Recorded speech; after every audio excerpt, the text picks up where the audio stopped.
8 గంటలకు బయటకు వెళ్ళమన్నారు. ఎన్ని నిమిషాలు చెప్పాలో మీరే చెప్పండి.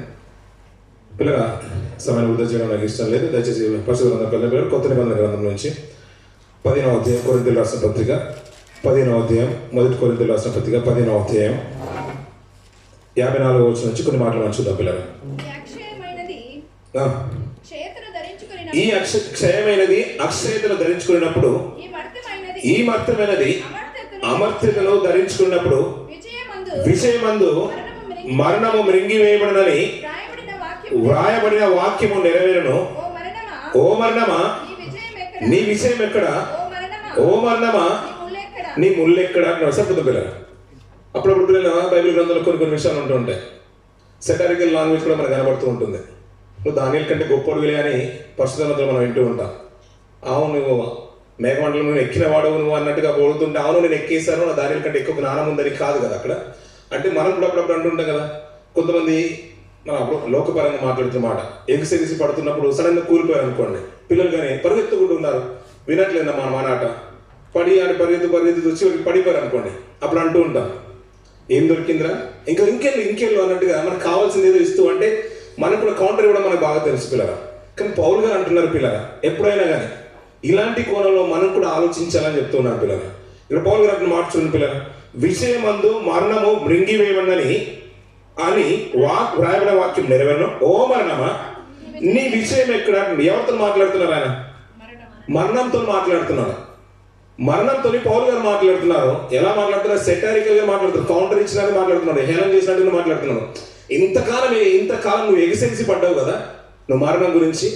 మరణం ఇంకా మంచి మాట మాట్లాడుతున్నాయి అంటే పిల్లగా, మరణంకున్న బలం అంట అది బ్రతుకాలం అంతా కూడా ఉంటుందంట, అంత ఉంటుందంట. ఇంకా మనం గ్రంథాలకు వెళ్తూ ఉంటే పరమగీతలు కూడా మనం మాట్లాడుతూ ఉంటాం, అక్కడ కూడా మాట్లాడుతుందంటే ప్రేమ ఎంత బలమైందంటే మరణం అంతా బలమైందంట. అంటే ప్రేమకు బలం ఉంది, అలాగే మరణానికి కూడా బలం ఉంది. ఎంత బలం ఉందంటే అది ఎవరినైనా ఇట్టే లాగేస్తుంది పిల్లల. దానికి ధనము ఉన్నోడు లేనోడు అని తేడలేదు, స్త్రీలు పురుషులు అని తేడలేదు, చిన్న పెద్ద అని తేడలేదు. అయ్యో నేను ఇక్కడ ఉన్నాను, నేను మీటింగ్లో ఉన్నాను, మీటింగ్ అయిన తర్వాత నేను ఫోన్ లిఫ్ట్ చేస్తానండి, I will call you later అని మనం మెసేజ్ పెడుతూ ఉంటాం కదా పిల్లల. నువ్వు వేరెవర్ ఇట్ ఈస్, అది ఎక్కడున్నా సంబంధం లేదు, హూ ఎవర్ ఇట్ ఈస్, అది ఎవరితో సంబంధం లేదు. ఎక్కడున్నా కానీ నేను హాస్పిటల్లో ఉన్నానండి, ట్రీట్మెంట్ తీసుకుంటున్నాడు, అతను వదిలేద్దామనేది ఏమి ఉండదు దానికి. అక్కడి నుంచి సైతం లాక్కుని వచ్చే సామర్థ్యం ఎవరికి ఉందంటే మరణానికి ఉంది పిల్లల. అంతెందుకు పిల్లల, మరణాన్ని ప్రచురం చేసిందే, ప్రపంచానికి తెలియజేసిందే దేవుడు. నువ్వు తినుదినమున నిశ్చయముగా చచ్చదు అన్నాడు పిల్లల. అక్కడ లిటరల్ గా చచ్చిపోకున్నా కానీ ఆ మరణాన్ని స్వీకరించింది మొట్టమొదటిగా ఆదము అవ్వలు పిల్లల. తర్వాత ప్రత్యక్షంగా చంపబడ్డది హేబెలు గారు పిల్లల. మరణం ఈ లోకంలోకి వచ్చేసింది. అలా అనేకుల్ని చంపుతూ వస్తుంది పిల్లల. దానికి ఉన్న బలం అలాంటిది పిల్లల. అది ఎలాంటిదంటే పాతలమాట 24/7 నోరు తెరుచుకొనే ఉంటుందంట పిల్లల. నేను రెఫరెన్స్ తీసుకుంటూ ఉంటే ఇంకా ఎక్కువ అయిపోతుంది కాబట్టి నువ్వు వెళ్ళిపోతున్నావు, మీరు క్యాచ్ చేస్తారు కాబట్టి కొద్దిసేపే ముగించేస్తాం, మళ్ళీ అటు ఇటు వెళ్ళకండి మీరు. అది 24 గంటలు 24/7 ఎప్పుడు నోరు తెరుచుకునే ఉంటుందంట పిల్లల. దానికి ఇంకా చెప్తున్నాం కదా పిల్లల, లేదండి అప్పుడే పుట్టిన బిడ్డ వదిలిపెట్టు అనే కనికరం కూడా దానికి ఉండదు పిల్లల. అది వచ్చిందంటే పిల్లల తలుపులు మూసుకొని ఉన్నా కానీ అది తెరిచి మరి లాక్కొని వెళ్ళిపోతుంది. అది నువ్వు పాతాళ లోకంలోకి నేను ఈడ్చుకొని పోతుంది. దానికి ఉన్న బలం అలాంటిది. నువ్వు ఎక్కడెక్కినాను, అది ఆకాశ మండలికి ఎక్కినాను, నువ్వు స్పేస్లోకి వెళ్ళినాను, అది మరణం వచ్చినప్పుడు ఎలాగైనా అది లాక్కొని వెళ్ళిపోతుంది. మరణకున్న బలము అలాంటిది పిల్లల. గనులు సైతం కాలగర్భంలో కలిసిపోయిన మనం చూస్తున్నాం పిల్లల. శిఖరాలకు ఎక్కిన వారిని సైతము అది ఇట్టే దింపేసిన సంఘటన మనకు బాగా తెలుసుకోలేరా. కానీ పౌలు గారు ఏం చూస్తారని అంత గొప్పగా మాట్లాడుతున్నారు. ఆ మరణంతో మాట్లాడుతున్నాడు. నువ్వు ఏమో అనుకున్నావు, నువ్వు ఇంతకాలం ఇంత ప్రపంచాన్ని నువ్వు ఉర్రు తగిలించేసావు కదా, అంత కబలించేసావు కదా, అంత ఇట్టే కదిలించేసావు కదా నీకంటే. అందుకని బిల్లు రాసే పద్ధతిలో మనం చూస్తుండే కదా, అది మరణ బలము అంటాడు పిల్లల. ఆ భయం అలాంటిదంట. ఆ భయంకు ప్రపంచమంతా ఇట్టే భయక్రాంతులు అవుతూ ఉంటే పౌలు గారు దాంతో మరణంతో మాట్లాడుతున్నాడు. అసలు నీ విషయం ఎక్కడ ఇప్పుడు? నువ్వు చెప్పు, నువ్వు ఇంతకాలం అన్నావు కదా, ఇప్పుడు చెప్పు నీ విషయం ఎక్కడ ఉందో. మరణకున్న విషయం ఏంటో చెప్తూ అంటూ, ఓ మరణమా నీ ముళ్ళు ఎక్కడ అంటున్నాడు పిల్లలు. మా అప్పుడు చూస్తుంటే కదా, తేలు నీ ముళ్ళు ఎక్కడ అంటే ఏమంటది? కొండిలో ఉందన్నట్టుగా తోక చూపిస్తుందంట. ఈ మరణం అంటే నీ ముళ్ళు ఎక్కడ అంటే చూపిస్తూ ఉంటే, నేను అడుగుతూ ఉంటేనంట ఆ మరణం చెప్తున్న మాట చూడండి పిల్లలు. మరణమునకున్న ముళ్ళు పాపం అంట పిల్లల. పాపం చేస్తే అందుకని సులువుగా చిక్కులు పెట్టే పాపం. నువ్వు ఇట్టి పాపం చేసావంటే మరణం ఇలాగే లాగేస్తూ ఉంటుంది. అప్పుడు మనం చూస్తుంటాం కదా పిల్లలు, బొద్దింక తిరుగుతూ ఉంటుంది, దాన్ని ఇట్టే ఏం తినేస్తుంది? బల్లి తినేస్తూ ఉంటాయి పిల్లలు. బల్లిని తినేటి ఇంకేముంటాయి? పాములు ఉంటాయి. పాములు తినే ఏముంటాయి పిల్లరా?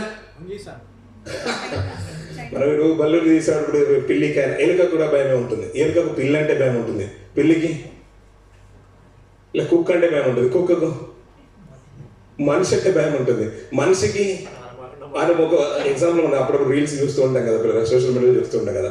ఆ కుక్కకు పురుషుని చూస్తే భయం అంట, కర్ర తీసుకుని వస్తాడు పెద్ద ఆయన కొట్టేస్తాడేమని భయం అంట. ఈ పెద్ద ఆయనకు ఆ లావిడని చూస్తే భయం అంట, ఈ లావిడకు ఆ బొద్దింకను చూస్తే భయం అంట. ఆ సర్కిల్ ఎలా చూసారు పిల్లగా? ఇంకా భర్తకు భయపడే రోజులు లేవు ఇప్పుడు. బొద్దింకకు తన భర్త భయం, కానీ బొద్దింకకు బల్లంటే భయం. ఇలా తిరుగుతూ ఉంటుంది కదా పిల్లరా. ఇలా మాట్లాడుతూ పిల్లరా, ఇక్కడ మంచి మాట ఏంటంటే పాపానికి ఉన్న మరణానికి ఉన్న ముళ్ళు పాపము అంటున్నారు పిల్లరా. ఆ పాపానికి ఇంకేదైనా బలం ఆదరణ చేకూర్చిందంటే ధర్మశాస్త్రం అంటున్నారు పిల్లరా. ధర్మశాస్త్రం వచ్చిన తర్వాత పాపం అనేది ఇంకా ఆరోపింపబడుతుంది కాబట్టి దానికి అందరూ కూడా మరణానికి పాత్రలు అవుతున్నారు. మరి దీని నుంచి విడుదల కలగాలంటే ఎలాగ మరి? అందుకని పాపం చేయకుండా బ్రతికేవారు ఎవరు ఉన్నారు? మరణం అందరినీ కవలించి చూస్తుంటే, అందరినీ లాక్కుని వెళ్ళిపోతుండే, దాని హస్తగతంలోకి వెళ్ళిపోకుండా మరణాన్ని జయించి గెలిచేవారు ఎవరున్నారు? అలా వెళ్తూ ఉంటే మాట్లాడుతూ ఉంటే పిల్లరా, పౌలు గారికి కనిపించిన, ప్రపంచానికి కనిపించిన ఒక ప్రశ్నార్థకమైన విషయం ఏంటంటే, ప్రభును రోమ ప్రభుత్వ కాలంలో సిలువనేసి చంపేశారు కదా పిల్లరా. ఆ సిలువనేసి చంపిన తర్వాత ఆయన భూమి మీద ఉన్నప్పుడు అంటే అక్కడ ఉన్న శిష్యులు మాట్లాడుతున్న మాట లేదండి పిల్లరా, సైనికులు మాట్లాడుతున్న మాట, ఆ వంశకుడు బ్రతుకున్న కాలంలో 3వ దినాన తిరిగి లేస్తానని చెప్పేశారు కదా. శిష్యులు నమ్మలేదు, ఆ రోజున స్త్రీలు నమ్మలేదు, అతను వెంబడించే వారు నమ్మలేదు. ఎవరు నమ్మకపోయినా కానీ ఆ యొక్క రోమ ప్రభుత్వ సైనికులు నమ్మేశారంట. ఈ ఎలాగైనా లేస్తారు కాబట్టి రాజు దగ్గరికి వెళ్ళేసి ఏమంటున్నారంటే, అయ్యా అది మాకు మాత్రం గుర్తుంది, 3వ దినాన తిరిగి లేస్తానన్నాడు. ఏం చేయమంటావు మరి అంటే, మీరు ఎంత చేతనైతే మట్టుకు అంత మట్టుకు ఆ సమాధిని ఏం చేయండి, మీరు భద్రం చేయండి. మీకు మీరు ఎంతవరకు స్ట్రెంత్ పెట్టగలుగుతారో అంత పెట్టేయండి, దాన్ని భద్రం చేయండి. అంతేకాకుండా రాజు ఒక ముద్రను వేయించేశారంట. దానికి ఎవరు విప్పడానికి వీల్లేదండి పిల్లలు. రాజముద్ర ఉన్నదంటే, దానికి ముద్ర ఉందంటే రోమా ప్రభుత్వాన్ని ధిక్కరించినట్టే ఆ ముద్ర కనుక తీస్తే, అంతే కదండి. ఈ రోజున ఏదైనా సీజ్ చేసినా కానీ మనం సీల్ ఓపెన్ చేస్తుంటే గవర్నమెంట్కి వ్యతిరేకంగా మనం నిలబడినట్టే, కోర్టుకి వ్యతిరేకంగా మనం నిలబడిపోయినట్టే. అలా ప్రభుత్వానికి అలా సైనికులను ఎదిరించి తీసుకొచ్చిన సామర్థ్యం ఎవరికి లేదు కదా పిల్లలు. అందుకనే దేవుడు ఆ మరణ వేదనలు తొలగించి బండలు బద్దలు చేసి ఆయన తిరిగి నిలబెట్టేశారు. అక్కడ దూత కూడా అద్భుతంగా కనబడుతుంటే ఆ సందర్భాలు దూతనంట రాయిని దొరిలించి ఆ రాయి మీద ఎక్కి కూర్చుంటుందంట పిల్లలు. మహా అద్భుతం కదా. నువ్వు ఏదైతే ఆపాలనుకున్నావో దాన్ని నేను జయించి లేచాడు మా ప్రభు. అంటే దూత కాదు, ప్రభువు లేపింది. మళ్ళీ ఆ మాట మనకు గుర్తుండాలి. దేవుడు లేపిన అంటాడు, మరణ వేదనలు తొలగించి దేవుడు ఆయన్ని లేపిన అంటాడు. అంటే మరణానికున్న ముళ్ళు ఏంటంటే పాపం అన్నాడు కదా. పాపాన్ని తాకకుండా తన జీవితంలో కల్మషాన్ని అంటకుండా బ్రతికి నిష్కలంకుడుగా, నిర్దోషిగా, పవిత్రుడుగా, పాపంలో చేరకుండా ప్రత్యేకంగా ఉన్నవాడు, మనకు సరిపోయిన వాడు, ఆకాశం మండలం కంటే హెచ్చిన వాడని పౌలు గారు అద్భుతంగా మాట్లాడుతూ ఉంటారు హెబ్రీ రాసిన పత్రికలో. ఆయన మా పాపాన్ని తాకకుండా పవిత్రుడు నిలబడ్డాడు కాబట్టి ఆ మరణాన్ని జయించి లేచి నిలబడుతున్నాడు. ఇదంతా కూడా ఈయన చంపేశారు ప్రభుత్వము, నేను చూశానని పౌలు గారికి బాగా తెలుసు. ఈయన పునరుద్ధుడైన తర్వాత లేచి పౌలు గారితో మాట్లాడిన తర్వాత, అతను మారుమనసు పొందిన తర్వాత, అంటే పునరుత్థానం ఇంత బలం ఉందని అతను గుర్తెరిగి అప్పుడు ఒక మంచి మాట మాట్లాడతారు. ఫిలిప్పీయులకు రాసిన పత్రిక 3వ అధ్యాయం చూడండి పిల్లలు, 10-11 వర్షాలు. త్వరగా తీద్దాం పిల్లలు. త్వరగా తీసిన వాళ్ళకి ఫస్ట్ ప్రైజ్ ఇద్దామన్నారు, మన వాళ్ళు మర్చిపోయారు పిల్లలు. 3వ అధ్యాయం 10-11 వర్షాలు. ఏ విధం చేతనైనను పునరుత్థానము కలగవలనని ఆయన మరణం విషయంలో సమానుభావం గలవాడనై ఆయనను ఆయన పునరుత్థాన బలమును ఎరుగు నిమిత్తము అంటున్నారు పిల్లలు. మీకు ఎందుకు తెలుసు పిల్లలు? ఆయన అంటే ఎవరు? ఆయన అందరికి తెలుసు కదా పిల్లరా. తెలుసండి, అందరికి తెలుసా? అందరికి తెలుసు కదండి. ఆయన అంటే తెలుసు. ఆయన పునరుత్థాన బలం అంటే తిరిగి లేవడం. ఇప్పుడు మీకు చాలా మంది ఇంతకు సేవలు కూడా తెలియజేస్తారు. మీకు చరిత్రకు వెళ్తూ ఉంటే పిల్లరా, ఇందాక మనం విన్న మాటలు కాబట్టి గుర్తు చేస్తున్నాం. యాయిరు యొక్క కుమార్తె చనిపోయింది. అంటే రోగిగా ఉన్నప్పుడు ప్రభు దగ్గరికి వచ్చేసారు, కానీ బోధకుని బలవంతం చేయొద్దు, నీ కుమార్తె చనిపోయింది అనగానే ఆయన దగ్గరికి వెళ్ళి అతని కుమార్తెను బ్రతికించిన సందర్భము, తిరిగి లేపిన సందర్భం మనకు బాగా తెలుసు. అంతెందుకు పిల్లరా, ఒక గ్రామానికి వచ్చినప్పుడు ప్రభువారు ఒక బీద విధురాలు, తనకు ఒక్కనాని ఒక కుమారుడు చనిపోయాడు. పాడ వెనుక ఊరంతా కదిలి వెళ్తుంది. అది చూసి ప్రభు చలించిపోడు. ఆ కుమారుణ్ణి పాడముట్టగానే కుమారుడు లేచి వచ్చేసాడు. అంతెందుకు పిల్లరా, లాజరు మనకు బాగా తెలుసు కదా. 4 రోజుల తర్వాత సమాధి దగ్గరికి వెళ్తుంటే వెళ్ళొద్దు, వాసన కొడుతుందని తన సహోదరు అంటూ ఉంటే, అయినా పర్లేదని ప్రభు లాజరు రమ్మనగా ప్రేతాత్మ వస్తువులు ఉన్నగానే అవి అన్ని కూడా తెగిపోయి అతను బయటకు వచ్చిన సందర్భం బాగా తెలుసు. చనిపోయి లేచిన సందర్భం, తిరిగి లేచారు అన్నారు కాబట్టి మీకు అది తిరిగి లేచిన సందర్భం జ్ఞాపకం చేసుకోండి. కొత్త నిబంధనలు 3 కనిపించేశారు.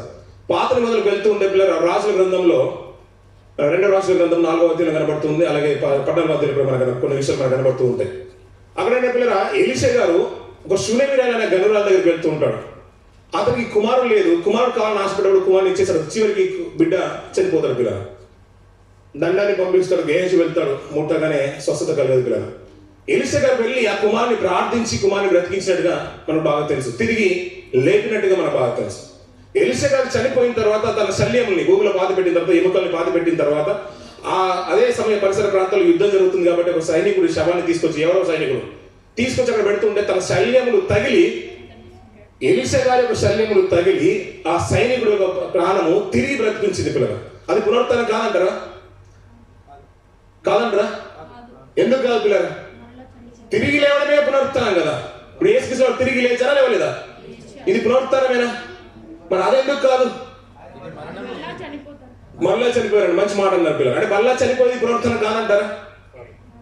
అందుకనే ఇక్కడ మంచి మాట పౌలు గారు ఏమన్నా అంటే ఆయన పునరుత్థాన బలం మాట్లాడిన పిల్లలు. మళ్ళా చనిపోయేది పునరుత్థానము కానే కాదు. అందుకనే కొరింథీయుల పత్రిక 15వ అధ్యాయం ఒక మాట చూడండి పిల్లలు. 15వ అధ్యాయం 23వ వచనం చూడండి పిల్లలు. ప్రతి వాడును తన వరుసలోనే బ్రతికింపబడును, ప్రథమ ఫలము క్రీస్తు అంటున్న పిల్లలు. ప్రథమ ఫలము అంటే మనము చెట్ల ఫలాలు తెలుసు, మనకు సీతాఫలాలు కూడా బాగా తెలుసు. ప్రథమ ఫలం అంటే ఫస్ట్ వచ్చింది. అంటే ఇంతవరకు బ్రతికింపబడిన వారందరూ కూడా ఇంకా సజీవంగా నిలిచినట్టుగా మన దాఖలాలు లేవు పిల్లలు. మళ్ళీ చనిపోయారు వాళ్ళు. ఒకవేళ వాళ్ళు సజీవంగా ఉంటే వారే ప్రథమ ఫలం పొందుకున్నట్టు.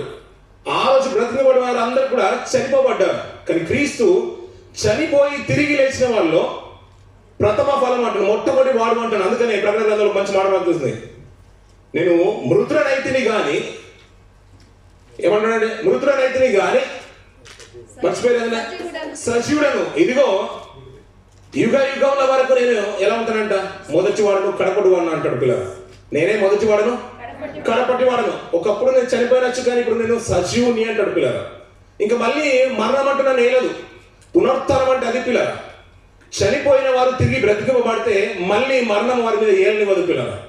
పాపానికి ఉన్న బలం అంటే అదేంటంటే దానికి ఉన్న ఆధారం ఏంటంటే పాపం కదా. మరణానికి ఉన్న బలము పాపం అయితే, పాపానికి ఉన్న ఆధారం ఏంటంటే మనం ఇట్టే లాగేస్తుంది. మనం ఒకవేళ మనం రక్షణ పొందుకున్నాం, బలను సమీపిస్తున్నాం, బాగున్నామని అనుకుంటే కాదంట పిల్లలు. ఒకవేళ పాపాన్ని కనుక మళ్ళీ తావిస్తే, పాపాలు అంటే ఎన్నో ఉన్నాయి మనకు తెలిసే, పెద్ద పెద్ద పాపాలు పక్కన పెట్టండి, దొంగతనాలు, వ్యభిచారాలు, హత్యలు, అవి కావు పాపాలు. అవి చాలా దూరం, ఇంకా మనకు ఆమడ దూరంలో అవన్నీ చేసిన వాళ్ళు లేరు ఇక్కడ. చిన్న పాపం, సులువుగా చిక్కులు పెట్టే పాపాలు ఉంటారు, చిన్న చిన్నయే. అవి మనల్ని పాపంలో పడేస్తుంది. పాపంలో పడేయడం అంటే అర్థం ఏంటంటే నిత్యత్వానికి దూరంగా చేస్తున్నాయి మనల్ని. వీటి విషయంలో ఇంకా జాగ్రత్తగా ఉండమంటున్నాడు ప్రభు. ఆ వీటి అన్నింటి కూడా ఎలాంటి వాటికి తావివ్వకుండా ప్రభు పుణ్యాత్ముడిగా, పరిశుద్ధుడిగా ఈ కార్యం చేశారు కాబట్టి దాని మీద విజయం పొందేశారు. అప్పుడు పౌలు గారు సెటరికల్గా మాట్లాడుతున్నాడు, ఏది నీ మరణం, ఏది నీ బలం, ఏది ఒకసారి చూపించన్నట్టుగా మాట్లాడుతున్నాడు. అందుకని ప్రభు వచ్చినప్పుడు ప్రవచన గురించి మాట్లాడుతూ ఆయన మరణాన్ని మింగివేసిన అంటాడు. హోషేయ గ్రంథంలో మనం చూస్తూ ఉంటాం కదా పిల్లలు, మరణాన్ని మింగివేసిన అంటాడు. ఇందాక మనం చదువుతూ పాటలు పాడుతున్నాడు సహోదరులు. తండ్రి నా కన్నీటిని తుడుచుని ఇప్పుడు అంటాడు పిల్లలు. ఆ మాట కూడా చూద్దాం పిల్లలు. హోషేయ గ్రంథం 25వ అధ్యాయం త్వరగా తీద్దాం పిల్లలు. 25వ అధ్యాయం, హోషేయ గ్రంథం 25వ అధ్యాయం 8వ వచనం చూడండి పిల్లలు. మరెన్నడూ ఉండకుండా మరణమును ఆయన మింగివేయును, ప్రభువైన యెహోవా ప్రతి వారి ముఖం మీది బాష్ప బిందువులను తుడిచివేయును అంటున్న పిల్లలు. మిమ్మల్ని తుడిచేయలేదు. ఇంకా మరణ భయం ఉందంటే ఇంకా ఆయన పునరుత్థాన్ని మీరు ఎరగలేరు. ఆయన పునరుత్థాన్ని పౌలు గారు ఎరిగారు కాబట్టి మరణంతోనే మాట్లాడుతున్నాడు. మనం అప్పుడప్పుడు మాట్లాడుకోండి పిల్లలు, ఎప్పుడు వచ్చినా పర్లేదు. ఎప్పుడు వచ్చినా పర్లేదు, మరణమానం ఎప్పుడు వచ్చినా పర్లేదు, నాకంటూ భయం లేదు అనే ధైర్యంగా చెప్పగలగాలి.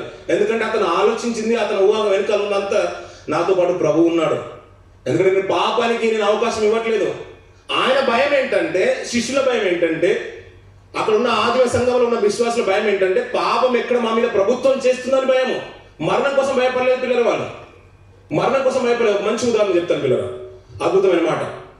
ప్రభువైన యేసు శిలోమోనకు వెళ్తూ ఉంటే ప్రార్థన చేస్తున్నాడు. పీటర్ నా కోసం కూడా ప్రార్థన చేయనప్పుడు అక్కడ పేతురు వాళ్ళు కూడా ప్రార్థన కోసం నిలబెట్టేస్తారు పిల్లలు. వారు కూడా ప్రార్థన చేస్తుంటే ప్రభు కూడా ఏకాంతంగా దూరం వెళ్ళి ప్రార్థన చేస్తారు. రాత్రి అయితే దూరం వెళ్ళి ప్రార్థన చేస్తున్నారు. మళ్ళీ వచ్చి చూస్తుంటే వారు నిద్రలో ఉన్నారు, అంతే కదండి, అంటే ప్రార్థించలేకపోతున్నారు. ఇలా సందర్భంలో ఉంటూ ఉంటే పిల్లల తీరా ప్రభువును శిలోమోనుకు అప్పచెప్తున్నారు.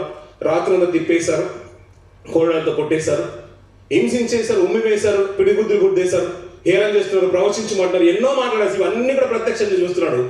ప్రభు మారు మాట మాట్లాడలేదు. శిలోమోనుకి ఎక్కేశారు, వారు క్షమించమన్నాడు. 7 మాటలన్నీ కూడా మనం ప్రత్యక్షంగా మనం చూసిన వాళ్ళమే కదా. ఇవన్నీ కూడా ప్రత్యక్షంగా చూసిన పేతురు గారు చివరికి కొంతకాలాన ప్రభు తిరిగి మృత్యుంజయుడిగా లేచిన తర్వాత పరిచర్య బాధ్యతలు భుజస్కంధాల మీద వేసుకున్న తర్వాత పేతురు గారు వాక్యాన్ని ప్రకటించడమే కాకుండా పిల్లరా, ఇందాక మనం అనుకున్నాం కదా, చాలా మంది ప్రభు బ్రతికించేశారు, ప్రవక్తలు బ్రతికించేశారని. పేతురు గారు కూడా దోర్కాని తబితను కూడా బ్రతికించేస్తారు పిల్లరా. ప్రార్థించినప్పుడు తనను కూడా బ్రతికించేస్తాడు, కానీ తిరిగి ఆమె కూడా చనిపోయింది అనుకోండి. అందుకని పునరుత్థానంలో ఆమె ముందుగా లేదు, ప్రభువే ప్రతిఫలం. ఇలా పరిచర్యను కొనసాగిస్తున్న కాలంలో పిల్లరా, సంఘానికి వ్యతిరేకంగా ఒక గొప్ప హింస కలిగింది. యోహాను గారికి తమ్ముడు యాకోబు గారు ఖడ్గం చేత చంపబడతారు పిల్లరా. ఇది యూదులకు ఇష్టమైన కార్యక్రమం అనుకుని రాజు చేస్తారంటే పేతురు గారిని కూడా చెరసాలలో వేయిస్తాడు. ఇంకా ఇది మంచి కార్యం కదా, ఇలాంటి ఏం చేస్తే బాగుంటుంది. ఇప్పుడు ప్రవీణ్ గారిని చంపేశారు, ఇప్పుడు ఇలాంటి టైంలో ఎవరు భరించాలి? ఎవరైతే ఎక్కువగా మాట్లాడుతున్నారో అలాంటి వాళ్ళని పట్టేసుకొని బంధించేస్తే ఇంకా బాగుంటుంది, అందరూ నోరు మూసుకుంటారు, ప్రపంచానికి హిందువులకు కానీ సమాజం గొప్పగా ఉంటుందని ఒక ఆలోచన ఎలాగైతే కలిగిందో ఆ రోజు వారిని బంధించేసి పేతురుని చెరసాలలో పెట్టేశారు పిల్లలు. అలాంటి టైంలో సంఘం ఏం చేస్తుంది? అత్యాసక్తితో ప్రార్థన చేస్తున్నారు పిల్లలు. మనం కూడా ఆయా దేశాల్లో, ఆయా సంఘాల్లో, తెలుగు రాష్ట్రాల్లో, అనేక ప్రాంతాల్లో, ఆల్మోస్ట్ అన్ని కంట్రీస్లలో ప్రార్థనలు చేస్తున్నాం. విజ్ఞాపన గుడికలు, అంతేకాకుండా సంస్కరణ సభలు కూడా మనం ఏర్పాటు చేసి ప్రార్థన చేస్తున్నాం. ఇప్పుడు మరి పేతురు గారు ఏం చేయాలి? ఇప్పుడు సంఘం అత్యాసక్తితో ప్రార్థన చేస్తుంది. ఇప్పుడు చెరసాలలో ఉన్న ఆయన ఏం చేయాలి చూద్దాం అన్నమాట. 12వ అధ్యాయం వచ్చిన పిల్లలు, అపోస్తలుల కార్యం 12వ అధ్యాయంకి వచ్చిన పిల్లలు,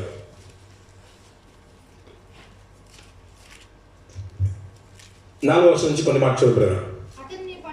అతన్ని పట్టుకొని చెరసాలలో వేయించి పస్కా పండుగైన పిమ్మట ప్రజల ఎదుకు అతని తేవాలని ఉద్దేశించి అతనికి కావాలి ఉండుటకు 4 చతుష్టయముల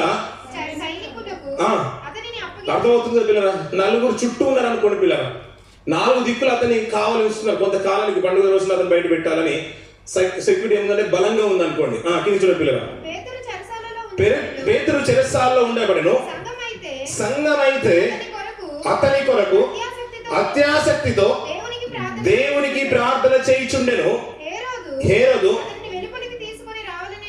రావలేని ఉండగా ఆ రాత్రియే పేతురు 2 సంకెళ్లతో బంధింపబడి 2 సైనికుల మధ్య ఏం చేస్తున్నాడంట? మళ్ళీ చదువుతాను ఏమన్నదో. ఆ రాత్రియే పేతురు 2 సంఖ్యలతో బంధింపబడి 2 సైనికుల మధ్య నిద్రించుతున్నాడంట పిల్లలు. ఇప్పుడు సంఘం ఏం చేస్తుందంట? అత్యాసక్తితో ప్రార్థన చేస్తుందంట. అంతకుముందు ఏం జరిగిందంటే ఒక ఆయన గొప్ప సేవకుడు అపోస్తలుడైన యాకోబు ఖడ్గంతో చంపబడ్డాడు పిల్లలు. ఇలాంటి తరుణంలో పేతురు గారిని కూడా బంధించేసింది. బంధించిన తరుణంలో ఇతనికి ఏం భయం లేదంటే ప్రాణ భయం లేదు, మరణ భయం లేదు. ఎందుకంటే నా ప్రభువుని నేను కల్లారా చూశాను, అతన్ని చంపింది ప్రపంచం, దేవుడు అతన్ని తిరిగి లేపేశాడు. నా విశ్వాసం ఏంటంటే ఆయన అంతే విశ్వాసం. ఆయన లేపిన వాడు ఎంత గొప్పవాడో నా ప్రభువు లేపేవాడు కాదు.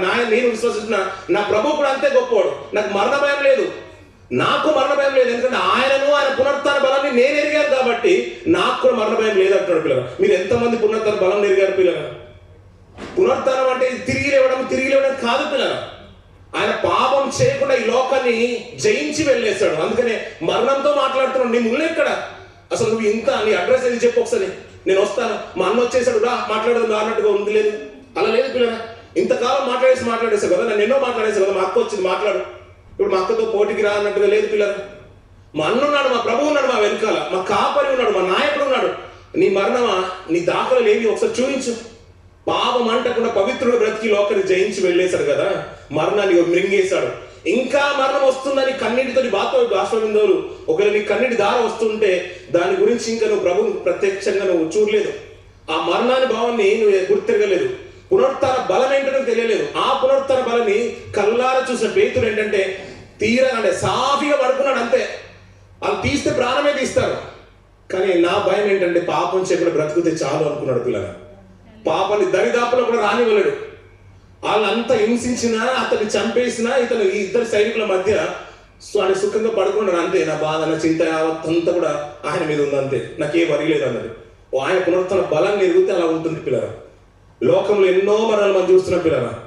ఎన్నో మరణాలు ఉన్నాయి, ఎన్నో అనుదాన శక్తులు ఉన్నాయి, ఇంధన శక్తి ఉన్నాయి, సోలార్ పవర్స్ ఉన్నాయి పిల్లరా.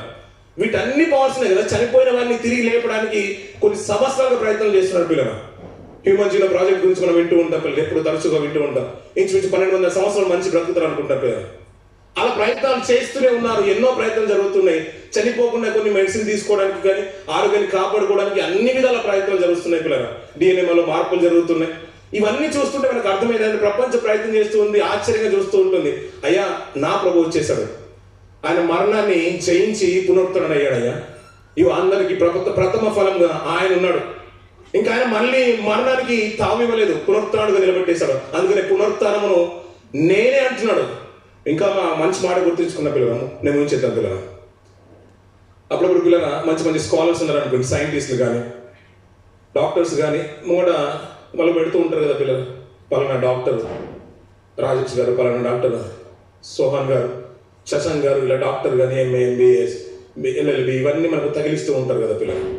ఎన్నైనా పెట్టని పిల్లల, ఎన్నైనా పెట్టని. ప్రపంచంలో ఒక పేరు మాత్రం ఉంది పిల్లలు, ఎవరికి పెట్టలేంది ప్రభుకు మాత్రమే దక్కింది, పునరుత్థానుడు పిల్లలు. ఆయన పొందిన తర్వాత ఇంకా ప్రపంచంలో ఎవరు లేరు పిల్లలు. తిరిగి లేచి మళ్ళీ మరణాన్ని చూడని వారు ఎవరు ఉన్నారు పిల్లలు? ఆయన తప్ప ఎవరు లేరు పిల్లలు. అందుకని పిల్లలు ఆయన నమ్ముకున్న వారు నమ్ముకుంటే ఒమ్మైపోవద్దు పిల్లలు. గట్టిగా నమ్ముకోండి, లేకుంటే లోకంలో కలిసిపోయి నడుతుంది. అటు కొద్దిగా ఇటు కొద్దిగా అనే జీవితాలు బాగా మనం ఇంకా పిల్లలు ప్రతి సంవత్సరం ఇవన్నీ జరుగుతున్నాయి కాబట్టి ఇంకా మనం బలాన్ని పుంజుకోవాలి పిల్లలు. ఏ విధం చేతనైనా ఆ పునరుత్థానం శక్తి నేను కూడా పొందుకోవాలి. ఆ ఏ విధమైన చేతనం ఆ పునరుత్థాన బలాన్ని నేను పొందుకోవాలి. ప్రభువులో కలిగిన ఆ పునరుత్థానం నాకు కలగాలి, నాకు కూడా పునరుత్థానం కలగాలి. పౌలు గారు దీక్ష పొందుకున్నాడు పిల్లలు. అవన్నీ చూస్తూ ఉంటే ఎలా ఉంటుందంటే పిల్లల, ఒక డ్రగ్స్ ఇస్తే ఎలా ఉంటుందో మనిషికి అలా బూస్ట్ అయిపోయాడు పౌలు గారు. ఇవన్నీ అవసరం లేదు నాకు, అతను పిచ్చోళ్ళు అయిపోతున్నాడు. ఎందుకంటే ప్రభువు కొరకు ఆ పునరుత్థానం నేను చూశాను. ఎందుకంటే చనిపోయిన మనిషి తిరిగి లేవడం ఏంటి, మళ్ళీ యుగాలు సజీవంగా ఉండడం ఏంటి, అది నాకు కావాలనుకున్నాడు పిల్లల పౌలు గారు. అందుకని నేను సమస్తాన్ని నేను పెంటగా ఎంచుకుంటున్నాను. నాకు ధనం ఉండొచ్చు, బంగారం ఉండొచ్చు, జాబ్ ఉండొచ్చు, ఇవన్నీ కూడా నాకు పెంటతో సమానం. ఎందుకంటే నాకు కావాల్సింది ఏంటంటే పునరుత్థాన బలం, పునరుత్థానం నాకు కావాలి.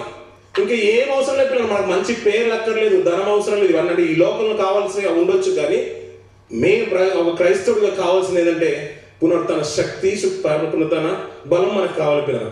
అది లేకపోతే పిల్లలు మనం ఎన్ని చేసినా వ్యర్థమే పిల్లలు. క్రైస్తవులకు ఆధారమైంది, బలాన్ని ఇచ్చేది ఈ రిజరక్షన్ అయితే ఆ ప్రభువును పూర్తిగా నమ్ముకోవాలి పిల్లలు. నమ్ముకుంటే ఆ మరణ పునరుత్థానంలో మనకు పాలి భాగస్తులై ఉండాలి. అందుకనే ఆ మాట ఏమంటుంటే ఇందుకు చదివిన మాట చూసుకొని ముగించేద్దాం పిల్లలు. కొరింథీయులకు రాసిన పత్రిక 10వ అధ్యాయం 50వ వచనం చూడండి పిల్లలు. సహోదరులారా, నేను చెప్పినది ఏమనగా, రక్త మాంసములు దేవుడి రాజ్యమును స్వతంత్రించుకొన్న నేరము, క్షయత అక్షయతను స్వతంత్రించుకొనదు. ఇదిగో మీకు ఒక మర్మము తెలుపుచున్నాను. మనమందరము నిద్రించము గాని నిమిషములో ఒక రెప్పపాటున మనమందరము మార్పు పొందుదము. సరిపోతుంది పిల్లలు. ఎలా ఉంటుందంట? రెప్పపాటున. ఎప్పుడన్నా రెప్పపాటున ఏదైనా పనులు చేశారా పిల్లలు? మీరు రెప్పపాటున ఏదైనా పనులు చేశారా? రెప్పపాటున ఏదైనా పని చేసింది ఏదైనా ఉందా పిల్లలు? ఏమీ లేదు పిల్లలు. రెప్పపాటున జరిగిపోతున్నాడు. మనం అనుకుంటున్నాం కదా పిల్లలు, దూత బూర ఊదగానే అంతా కూడా ఆకాశ మండలం, మధ్య ఆకాశంలోకి అంతా ఎగిరపడుతుంది. గంటల కొద్దీ మనకు పెళ్లి ఆర్భాటం జరిగినట్టు కదా, మేళలు మిద్దెలు అన్ని కూడా వాయిస్తూ ఉంటే అటు వచ్చేవారు వస్తూ ఉంటారు, ఆర్భాటం. ఇది రెప్పపాటున జరుగుతుందంట. రెప్పపాటునంటే కొద్దిగానే ఒక క్షణం మాత్రంలో జరిగిపోతుందంట. ఆయన రావడము, దూత బూర ఊదడము, చనిపోయిన వారు తిరిగి లేవడము, ఇవన్నీ కూడా ఏంటంటే క్షయత అక్షయతను ధరించుకుంటున్నట. ఇది రెప్పపాటు జరిగిపోతుందట. అంతెందుకు పిల్లరా, ఆయన తిరిగి లేవగానే మొట్టమొదటిగా ఆ సమాధి దగ్గరికి ఒక తల్లి వెళ్ళింది. రబూని అని పిలుస్తుంది కదా, ನಮ್ಮ తోట వాళ్ళు అనుకొని నువ్వు ఎక్కడ పెట్టేసావు అడుగుతుంది. లేదు ఎవరు అనుకుంటున్నావు, నేనే కదా అంటే నన్ను ముట్టుకోవడానికి ప్రయత్నం చేస్తుంటే నన్ను ముట్టుకోదు, నేను తండ్రి దగ్గరికి ఎక్కిపోలేదు అంటూ నువ్వు వెళ్ళి మన సహోదరులకు తెలియజేయగానే ప్రభు అక్కడి నుంచి ఎక్కడికి వెళ్ళిపోయాడు? తండ్రి వద్దకు, మీ తండ్రి దగ్గరికి, నా తండ్రి దగ్గరికి, నా దేవుడు మీ దేవుడైనా, మీ తండ్రి నా తండ్రి అయినా ఆయన దగ్గరికి నేను వెళ్ళిపోతున్నాను, నేను వచ్చేలోపు సహోదరులకు తెలియజేయమని ఆ వార్త తల్లితో చెప్పగానే తను వెళ్ళే లోపే ప్రభు వెళ్ళి వచ్చేసారంట పిల్లలు. వెళ్ళి వచ్చేసి తనకంటే ముందుగా ఆ శిష్యులకు కనబడుతున్నాడు పిల్లలు. రెప్పపాటున ఎక్కడికి వెళ్ళేసి వచ్చి ఉంటాడు ఆయన? తండ్రి వద్దకు. మనకు బాగా తెలిసిన మాట ఏంటో పిల్లరా, అంతరిక్షాలు దాటుకుంటూ వెళ్ళిపోవాలంటే కొన్ని కోట్ల లైట్ ఇయర్స్ కావాలి, మనకు కాంతి సంవత్సరాలు కావాలి. నాట్ ఓన్లీ 1 crore పిల్లరా, 270 కాంతి సంవత్సరాలు, కోట్ల కాంతి సంవత్సరాలు అంట పిల్లరా. ఈ ఆకాశ మండలాన్ని దాటి వెళ్ళిపోవడానికి కంప్లీట్ గా 270 కోట్ల కాంతి సంవత్సరాలు. ఒక మామూలు విషయం కాదు అది. ఒక సంవత్సరం కాదు, ఒక సంవత్సరమే మన ఆయుష్కాలం సరిపోదు కొన్ని గ్రహాలు వెళ్ళడానికి. అలాంటిది 270 కోట్ల కాంతి సంవత్సరాలు దాటి వెళ్ళడానికి అంత సమయంలో రెప్పపాటున ఆయన వెళ్ళి మళ్ళీ తిరిగి వచ్చేసాడు. 270 అటు వెళ్ళడము, 270 ఇటు రావడం, అలా వెళ్ళి వచ్చి శిష్యులకు కనబడుతున్నాడు పిల్లలు. అంత అంటే ఎలా జరిగిపోతుందంటే ఒక ఫ్రాక్షన్ ఆఫ్ సెకండ్ లోనే జరిగిపోతుంది, అంతే కదండి. రెప్పపాటున మనం తినడానికి కూడా మన రెప్పపాటున చేయలేదు పిల్లలు, మనం తిట్టడం కూడా అంత తొందరగా చేయలేదు. అలాంటిది ఆ అక్షయతను ధరించుకున్నప్పుడు పిల్లరా అది అద్భుతంగా ఉంటుంది పిల్లరా. అందులో నుంచి మన డెడ్ బాడీ, అక్కడ నుంచి అగ్నిలో నుంచి ఒకటి అప్పుడు కలిపోయారు, అంటే చనిపోయారండి, భూకంపం వచ్చి అందులో కొంతమంది కలిసిపోయారు, కరోనా వచ్చి మనం అక్కడ కొంతమంది పాతి పెట్టేశారు. ఇవన్నీ కూడా ప్రభు వచ్చినప్పుడు ఇలా వస్తూ ఉంటే ఎంత అద్భుతంగా ఉంటుంది పిల్లరా. అది కళ్ళకు కట్టినట్టుగా ఉంటుంది, ఎంత అద్భుతంగా ఉంటుంది. అది చూడాలని, దాన్ని నేను కూడా దాంట్లో పాలి భాగస్తులు అవ్వాలని ఎంత నిరీక్షణ ఉండాలి పిల్లలు. పౌలు గారికి అదే ఉంది, ఆయన మరణంలో అనుభవం కావాలి, నాకు పునరుత్థాన బలంలో నాకు కావాలి, ఆ పునరుత్థానం నాకు కావాలంటున్నాడు పిల్లలు. మనందరూ కూడా అదే ఆశ ఉండాలి పిల్లలు బ్రతుకాలంలో. ఇవన్నీ కూడా ఇలా లేచి వస్తూ ఉంటుంటే, ప్రభు అక్కడ ఉంటూ ఉంటే, దూతలు బూరలు మోదుతుంటే, ఇవన్నీ సెకండ్లో జరిగిపోతున్నాయి, రెప్పపాటున జరిగిపోతున్నాయి. అందులో నువ్వు నేను ఎత్తబడకపోతే ఎంత ఘోరంగా ఉంటుంది పిల్లలు. ఆయనను పూర్తిగా నమ్ముదాం, ఆయన పునరుత్థాన బలం ఏంటో పూర్తిగా నమ్ముదాం పిల్లలు. ఆయన పునరుత్థాన బలం ఎరిగి కాబట్టి మరణ భయం వారిని ఏం పిల్లలు. మనం కూడా ఆయన పునరుత్థాన బలం ఎరిగితే మరణంకు మనం భయపడము. ఎప్పుడు భయం ఉంటుంది తెలుసా? నేను ఏదైనా అనాలోచితంగా నా మాట అంటానేమో అని భయం ఉండాలి మన బ్రతుకులో. నేను పాపం చేస్తానేమో భయం మనకు ఉండాలి పిల్లరా. ఎందుకంటే పరిశుద్ధిని చూడు, అదే శరీరంతో పుణ్యకార్యం చేసి వెళ్ళాడు. అదే పరిశుద్ధిని చూడు, నీకులాగే నాకులాగే ఒక బీద కుటుంబంలోకి వచ్చేసాడు. తండ్రికి సహకారి ఉన్నాడు 30 ఏళ్ళ వయసు వచ్చే వరకు. 33 సంవత్సరాల తర్వాత 3 సంవత్సరాల తర్వాత పరిచయం ముగించుకొని తిరిగి తండ్రి దగ్గరికి వెళ్ళిపోడు. మనకు 60 సంవత్సరాలు ఇచ్చినా 70 సంవత్సరాలు ఇచ్చినా ఎంత చేస్తున్నామో ఆయన పునరుత్థానం బలాన్ని ఎరుగామా లేదా, అదే ప్రాముఖ్యం పిల్లరా. మరణం ఎప్పుడైనా రావచ్చు పిల్లరా, అంతస్తులకు తావు లేదు, వయసుకు సంబంధం లేదు. అది వచ్చినప్పుడు పిల్లరా మనం మాత్రం భయపడవద్దు పిల్లరా. ఎందుకంటే మనకు పునరుత్థానం ఉందని పూర్తిగా నమ్మాల్సిన బాధ్యత మనందరి మీద ఉంది పిల్లరా. భక్తులు అలాగే ఉన్నారు, వారిని చూసి ఒక మన పాఠం నేర్చుకున్న పిల్లరా. పునరుత్థాన బలాన్ని పరిపూర్ణంగా నమ్ముదాం పిల్లరా. మనకు కూడా ఏ విధమైన చేతలైనా పోయినా పర్లేదు, డబ్బు పోయినా పర్లేదు, ఈసారి నేను బిడ్డ పెళ్లి చేసేస్తానని, ఏమైనా పర్లేదని ఈసారి నేను సీట్ సంపాదిస్తానని ఎలాగైతే మనం ఒక తీర్మానం చేసుకుంటామో, ఎలాగైనా పర్లేదని ఈ సంవత్సరం నేను ఇల్లు కట్టేస్తానని అప్పు చేసి మనం ప్రాణాలకి తెగించి మనం చేస్తూ ఉంటామో, అలాగే ఏ విధమైన సాగలేదు పిల్లలు. ఎలా అయినా పర్లేదు, డబ్బున్నా లేకున్నా పునరుత్థాన బలాన్ని మాత్రం మనం అందరం కూడా పొందుకోవాలి. అలాంటి కృపలో మన సంఘాన్ని మనల్ని అందరూ కూడా భద్రపరచుగాక. ఈ కొద్ది మాట దేవుడి గురించి ఆశించుగాక.